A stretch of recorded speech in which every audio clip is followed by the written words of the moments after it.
You'd think that it's either Florida or California here in New Jersey because it is just disgustingly hot and sweaty all the time. Apparently now it's either raining or it is a million freaking degrees. Anyway, welcome back, guys.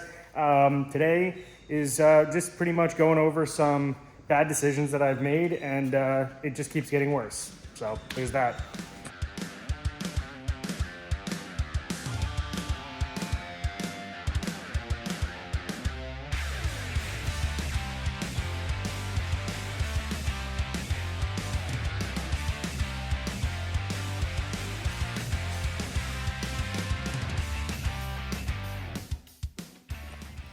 A lot to go over, and I don't like being too long-winded. So, silver car is pretty much complete. We competed in mid-Ohio. That was the last video. I showed you guys. We had our, issues with the car. I think we're very close to it being great. Now, the downside, I brought it up to Lime Rock last week for an SCCA track night to give myself a little bit more seat time at Lime Rock. And a little bit more experience there. And unfortunately, I think the clutch is slipping in the car a little bit. It could have been because it was really hot. Could have been because I was also hot lapping it. Unknown, but I had to take the clutch that was in it out because we unfortunately had bolts back out, the transmission separated at CMP. Between the dyno, taking it on off, the trailer and a couple of other things, it just, a good thing we caught it. It wasn't out on track when any of this happened. It separated. I didn't want to take the chance that the clutch had any issues, because if we put it back in and the clutch had issues, then you got to take the whole thing apart. So I was able to get my hands on a brand new OEM Exedi OEM style clutch. We threw it in the car. I just think that with the heavier wheel and tire setup, the power that the car was making, I think it's just overpowering the clutch a little bit, but it still did fine. And the car actually did absolutely stellar. And we went faster than we did last year at GRIDlife at Lime Rock in the silver car. I think, with the right setup, this car will be at the pointy end and has the capability of being up there with the fast guys. The black car, I just think, has a better opportunity of being there. So we are finishing up the black car. We did a couple of things suspension-wise, took off all the rubber bushing suspension from last year that was just thrown on there. Not, with intentions of the car ever being what it is. It was put on there with it being a just, like the SCCA track night type car. But we ended up building that one to go compete with, and those things needed to be changed. So we changed out that. We put in spherical bushing suspension. That car obviously has the Fortunato 520s, and we're also switching out the intake manifold. That car was rewired, it was gutted, we had the sunroof taken out of it, carbon fiber, the works. Now, what we're gonna be doing is we're building a bigger splitter because we're putting this wide body front end on the black car, which I'm so stoked on. This car is just gonna look menacing. It already kind of does with those black headlights and the ducting and everything, and the car being black has kind of adopted the dark night name, and it's just awesome. I love that car. I feel so comfortable in it. I just think that car is going to give me such an opportunity to be competitive at Lime Rock this year. So last year the time was 58, I want to say, was the average upper end, and then there was a car that dipped down to 57. So I have a feeling that 57 is going to be the number again this year for the really fast guys. So it's going to be a tall task, but I think the black car has it in it. The silver car, I think, could be up there too, but with not having the correct suspension on it, coilover setup anyway, and a couple of other limiting factors, I just think that the black car has a better opportunity.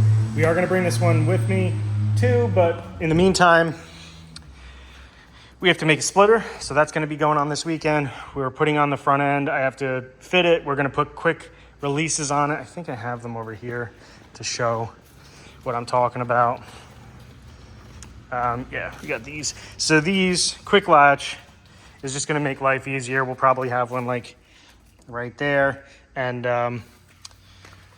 that will give us the opportunity to, if I need to do any maintenance or taking the splitter off and that sort of stuff. Having the ability to take the front bumpers off really easy makes life very easy. And with the OEM front end on these cars, couldn't really do that. So we're doing that. I'll show you right now. We also threw a power steering on the black car. So take a look at that.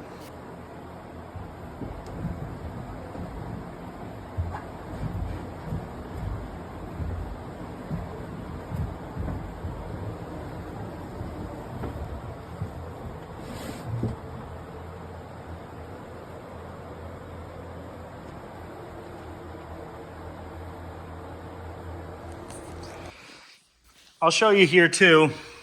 You can't really see. Maybe right there? Okay, right there. You can see the home development roll correction kit. So on this car, we didn't do it because, again, time restraints.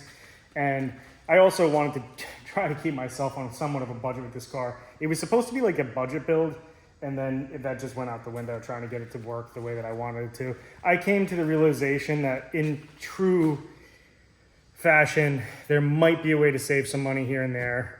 We're talking a few $1,000s, but at the end of the day, it's very, very difficult to build one of these cars, these older ones, to the class. Now, if you just wanted to go out and have fun, you could easily do it. But if you want to be competitive, you unfortunately have to spend money to do so. So this car quickly went from being on a budget to kind of budgetless. And I had to keep certain things. So long story short, we never gusseted these trailing arms. These on the off season will be gusseted too. We put a gusseted trailing arms on the black car, roll correction, spherical suspension on it.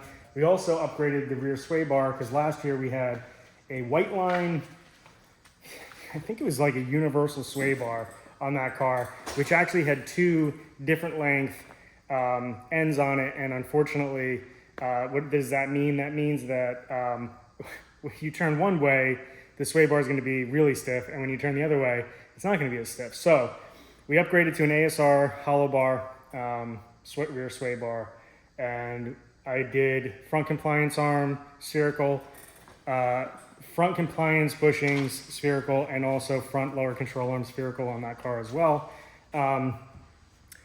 Putting a Skunk 2 Ultra on that car should make a little bit more power. We had the RBC ported on it, and then power steering, which is huge, and that car is way lighter than the silver car. So all of those factors, that car is definitely going to be more competitive.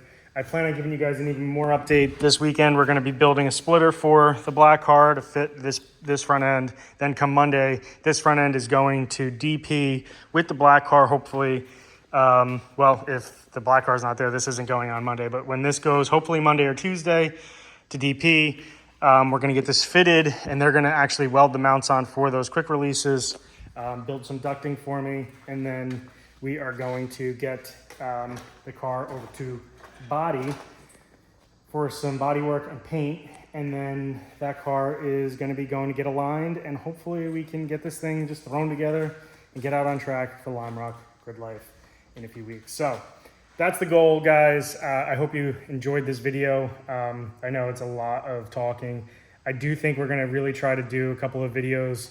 I'll give you a little bit more updates on the black car. Hopefully I can show you before and after. I'll show you what it looks like with the new front end on it, with the quick releases and all that good stuff.